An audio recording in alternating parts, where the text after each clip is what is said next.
Salam sejahtera dan salam bahagia pelajar-pelajar sekalian. Apa khabar anda di luar sana? Bertemu kembali dalam episod yang seterusnya untuk subjek ekonomi pengeluaran. Saya, Cikgu Siwa, akan mengajar subjek ekonomi untuk bab seterusnya. Bab 4, pengeluaran. Unit 33, konsep hasil dan untung. Pelajar-pelajar sekalian, dalam episod kali ini, cikgu akan terangkan bagaimanakah cara untuk mengira untung, di mana konsep ini adalah penting dalam sesebuah syarikat untuk mengenal pasti berapakah jumlah keuntungan yang diperolehi, sama ada untung ataupun rugi. Maka pentinglah untuk sesebuah syarikat untuk mengenal pasti bagaimana cara untuk mengira untung. Sebelum kita melihat kepada contoh pengiraan, ada lebih baik untuk kita melihat formula dan juga konsep yang berkaitan dengan untung. Pelajar-pelajar sekalian, di antara jenis kos yang dimaksudkan dalam jumlah kos adalah kos implisit, kos nyata yang perlu ditanggung dan dibayar oleh firma, manakala kos eksplisit merujuk kepada kos yang ditanggung oleh firma bergantung pada nilai output. Dengan kata lain, implisit merujuk kepada kos tetap, eksplisit merujuk kepada kos berubah.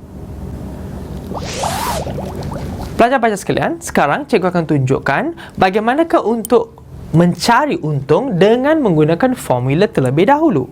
Kalau pelajar-pelajar masih ingat, dalam jumlah hasil, kita boleh menggunakan singkatan ataupun dipanggil TR, Total Revenue dalam bahasa Inggeris, di mana untuk mencari jumlah hasil, pelajar-pelajar perlu mengambil nilai amount tersebut dikali dengan kuantiti yang dijual.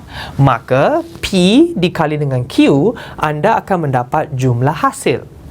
Kemudian, bagaimanakah untuk mengenal pasti jumlah kos?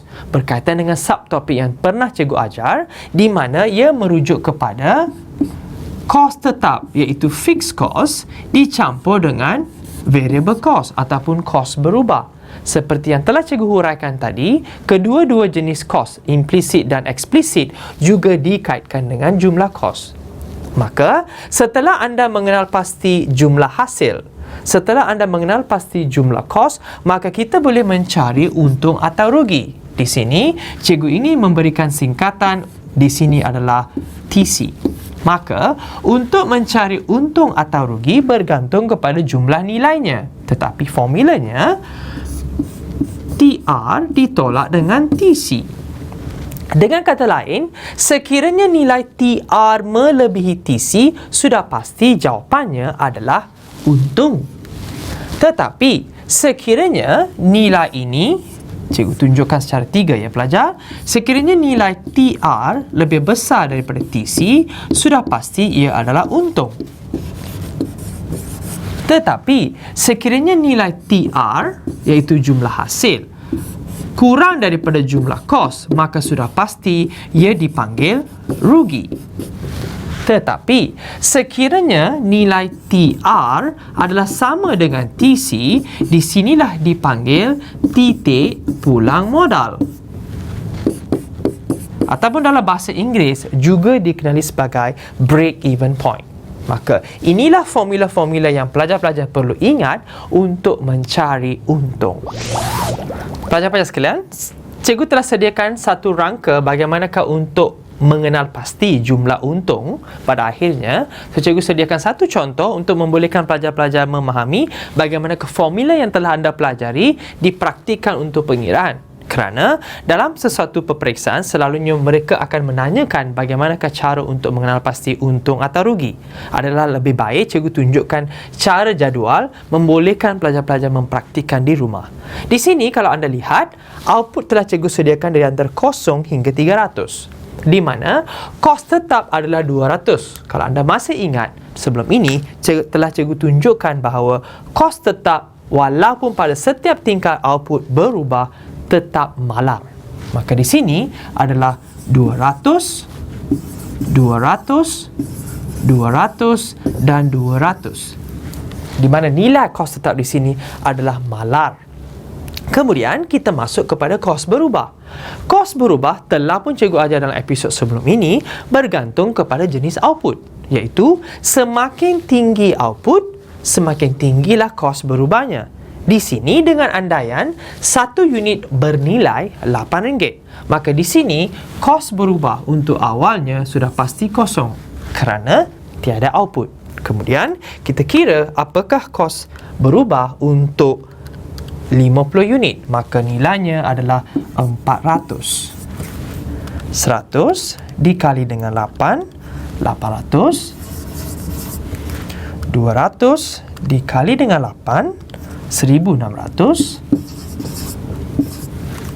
Dan yang terakhir 300 dikali dengan 8, iaitu 2400. Maka di sini kita telah sediakan ruangan kos tetap dan kos berubah. Maka untuk mencari jumlah kos seperti yang telah cikgu tunjukkan, anda perlu mencampurkan kedua-dua jenis kos ini, iaitu implisit dan eksplisit, untuk mendapatkan jumlah kos, ataupun dalam formulanya dipanggil TC.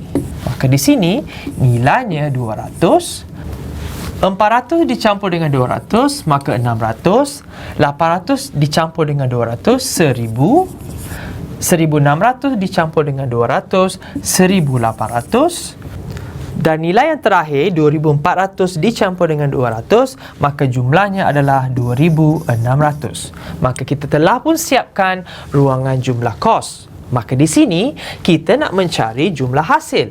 Seperti yang telah cikgu katakan, cara untuk mencari jumlah hasil P dikali dengan Q, iaitu harga dikali dengan kuantiti. Maka di sini diberi andaian adalah RM10 seunit barang. Maka di sini kosong nilainya, tiada output. 10 dikali dengan 50, maka anda akan mendapat 500. 10 dikali dengan 100, anda akan mendapat nilai 1000.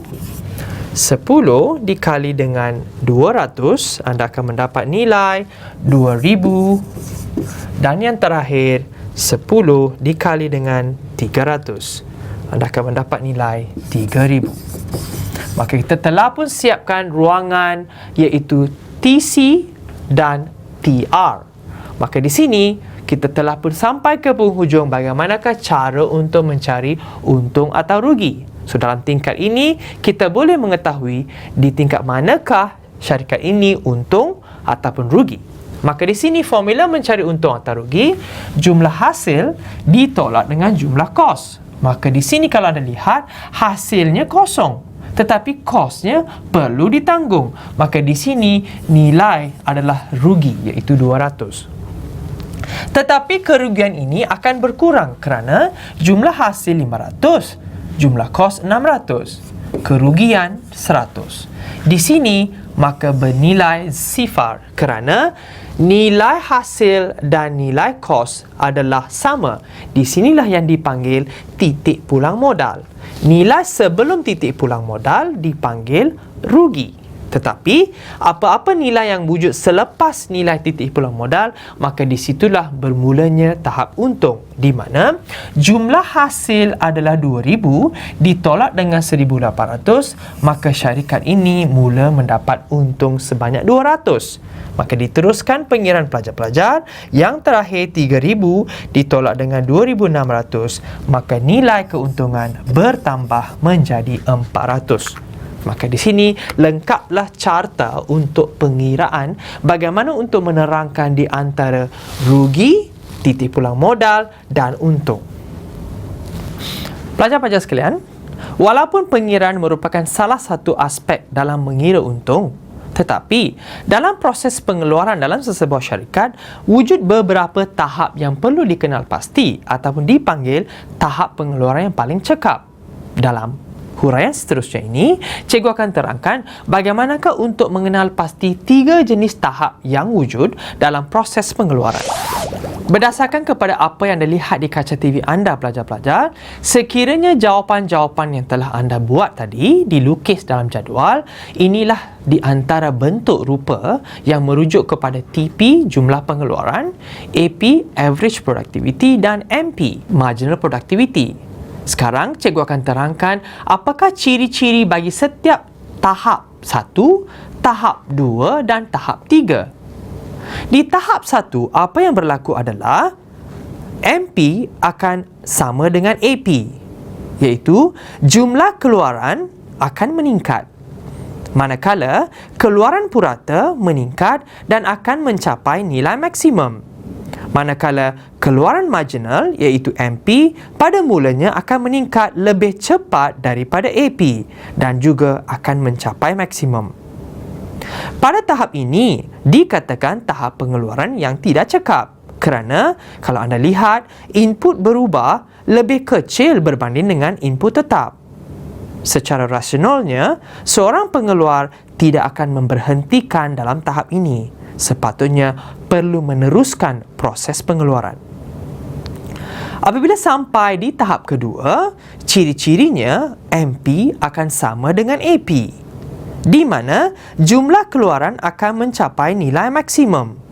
Dan pada tahap ini, AP selalunya lebih besar daripada MP.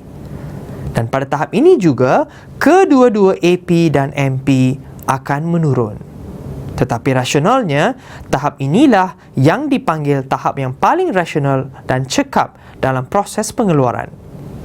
Selepas tahap kedua, iaitu tahap ketiga, dipanggil tahap yang tidak kecekapan akan berlaku.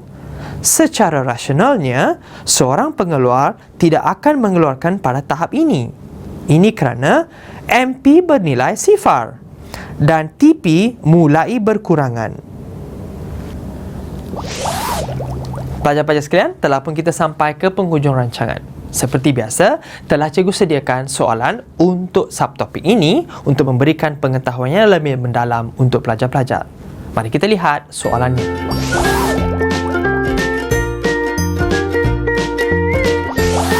Soalan, harga RM5.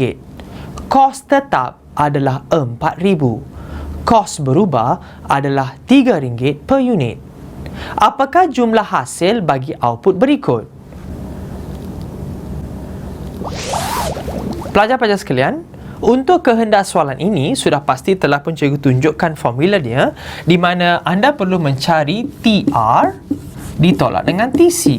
Di sini TR merujuk kepada P kali dengan Q dan TC fixed cost dicampur dengan variable cost.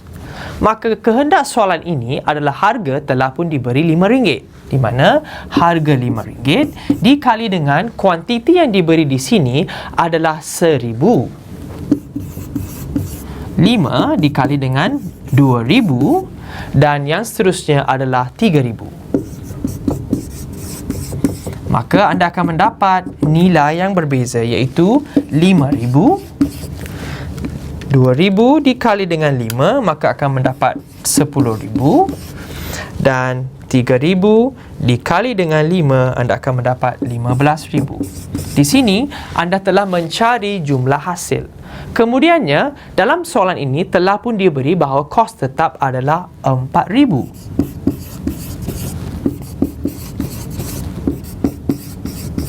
Dicampur dengan kos berubah untuk apa yang diberi dalam kehendak soalan ini adalah RM3 per unit. Maka 3 anda perlu dikalikan dengan output tersebut, iaitu 1,000. Maka 3,000 adalah kos berubah. 3 dikali dengan 2,000.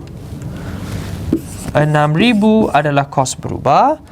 Dan yang terakhir, nilai kos berubah di sini iaitu RM3 per unit dikali dengan 3,000. Maka anda akan mendapat nilai 9,000. Maka di sini anda perlu mencampurkan kesemua kos tersebut. 4,000 dicampur dengan 3,000. Anda akan mendapat nilai 7,000. 4,000 dicampur dengan 6,000. Anda akan mendapat nilai 10,000. Dan yang terakhir, 4,000 dicampur dengan 9,000. Maka akan anda mendapat 13,000. So, seperti biasa, anda telah mengira jumlah hasil.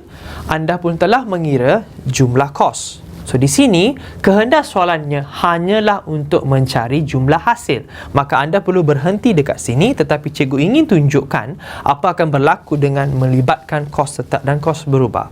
Maka kehendak soalan ini hanya anda perlu mencarikan bahagian ini sahaja. Maka itulah jawapan untuk soalan tersebut. Pelajar-pelajar sekalian, Berdasarkan kepada soalan yang telah cikgu tunjukkan dan pengiraan, maka berakhirlah episod kepada kali ini. Sehingga kita berjumpa lagi pada episod yang akan datang.